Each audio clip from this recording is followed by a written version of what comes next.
The biggest frustration at work is often other people.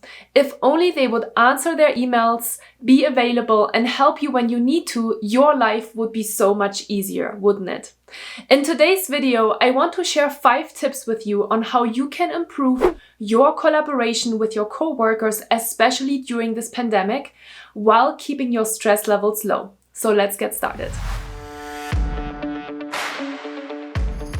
Hi, and welcome back to my YouTube channel. My name is Julia Arndt, and I'm a peak performance coach and stress management trainer. And I'm excited that you're watching this video today because you might be really frustrated right now with a coworker and you don't really know how to resolve the situation. You're wondering, how can I improve my collaboration with my coworkers while staying sane? Because maybe you're feeling really stressed out and overwhelmed with the current situation and your coworkers are really not helping with that. And I already mentioned it in my video on Monday when we were talking about the last 100 days of 2020, that 2020 has honestly been a super big challenge for all of us because we have been forced to work from home, and with that a lot of other things have shifted and changed as well. And I feel like it's almost a little bit of a sign from the universe that we need to slow down and that we need to really invest not just in ourselves but also in the relationship with other people and to really understand them. So in today's video, I want to share 5 tips with you on how you can improve your collaboration with your coworkers. The first tip that I want to share with you today is to have more empathy with your colleagues. It is really important to understand the environment and what is going on in the people's lives that you are working with. Of course, it is easy to know what's going on in your life, which is maybe why you're also portraying your stresses into other people's lives. But oftentimes when we don't communicate, we don't really know what the environment and the situation of our other colleagues are. So I really highly recommend to you to take some time to understand it. Even though you would love to just move through a meeting and not have some chit chat because you have just too much going on, maybe take 5 minutes and have a check-in with your partner, with your peer, with your teammate, and ask them how things are going for them. Like seriously, because oftentimes we're starting a meeting with a, hey, how are you? And we are obviously not really answering that question very honestly because we just want to move on and we want to just get things done. But it's not really helpful because when we truly understand our coworkers, then we can be more empathetic and we can adapt our schedules and our workload based on what they are experiencing as well. And the reason why this is so important to understand is also because I know that you want to be performant at your job. You want to be successful. You want to sustain your performance. And emotional intelligence and working with other people is actually one of the key components in order to be successful and performant in your job. And if you want to learn more about that, then make sure to check out my video on how to master emotional intelligence. The second tip that I want to share with you today on how to improve your relationships at work is that you should focus on the things that you can control at the moment and not focus on the things that you cannot control, which is sometimes really easy, right? We are oftentimes spending a lot of time and energy on the things that we cannot control, and we're getting frustrated and we're getting angry at people because they don't respond the way we want them to respond. They are not as available as we want them to be available. And so we feel like we can't get the things done that we need to get done. Well, maybe that is just the case for today. So I highly encourage you to just focus on the things that you can control right now. Okay, you haven't heard back from your colleague. You don't have maybe a crucial part of the information that is really required in order to move forward. Then that's okay. When you're just spending time and energy on being frustrated, it doesn't help anyone at the end of the day. Your stress levels go up, which is not very healthy for you, and you actually don't get anything done.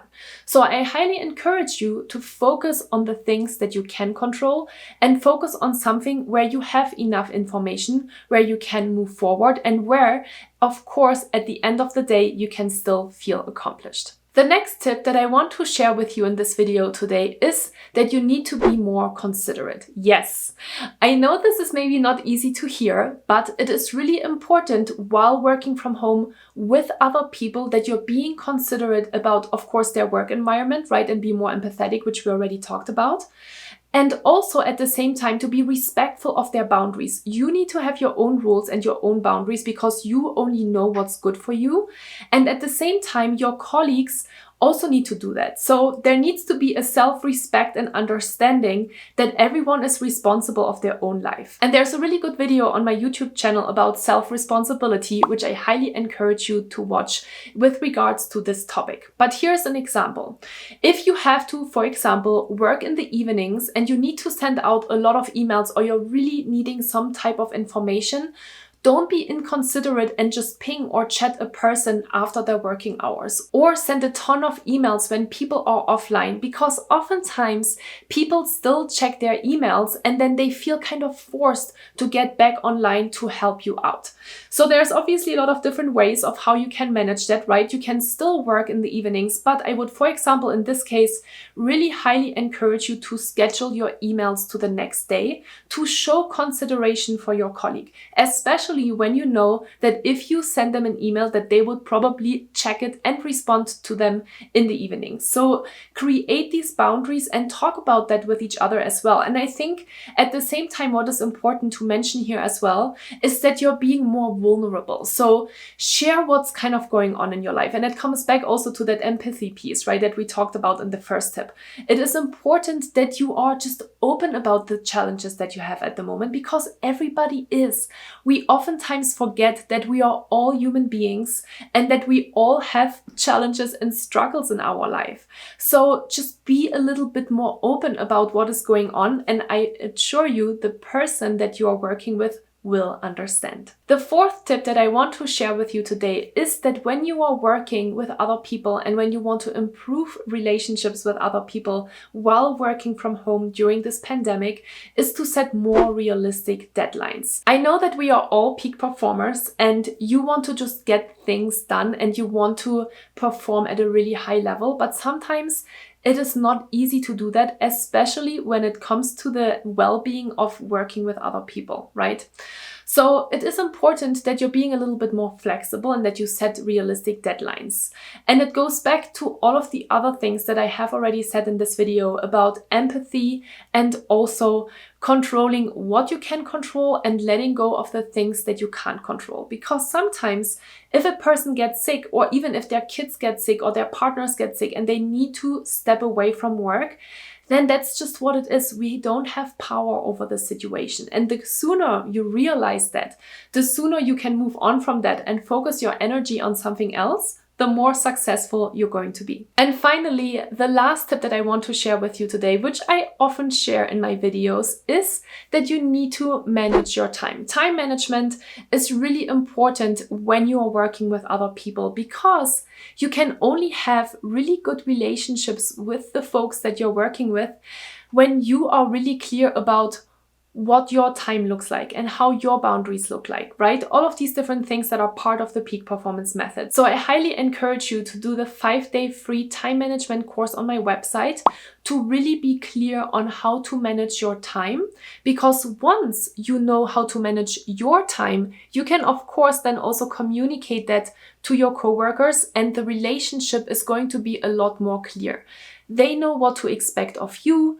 You hopefully know what you can expect of them, or you can at least have a conversation about it, and that will really improve the relationship with the other person. So I really hope that you found these 5 tips helpful today, and I hope that they will help you, of course, to improve the relationship with the people that you're working with while working from home. If you have any questions, or if you want to leave me a comment down below here in the video, I would really welcome that. It's always wonderful to hear from you. And if you're struggling with any other situations, let me know, and I'm more than happy to help you with that. So give me a thumbs up if you liked this video, and I hope to see you in the next one.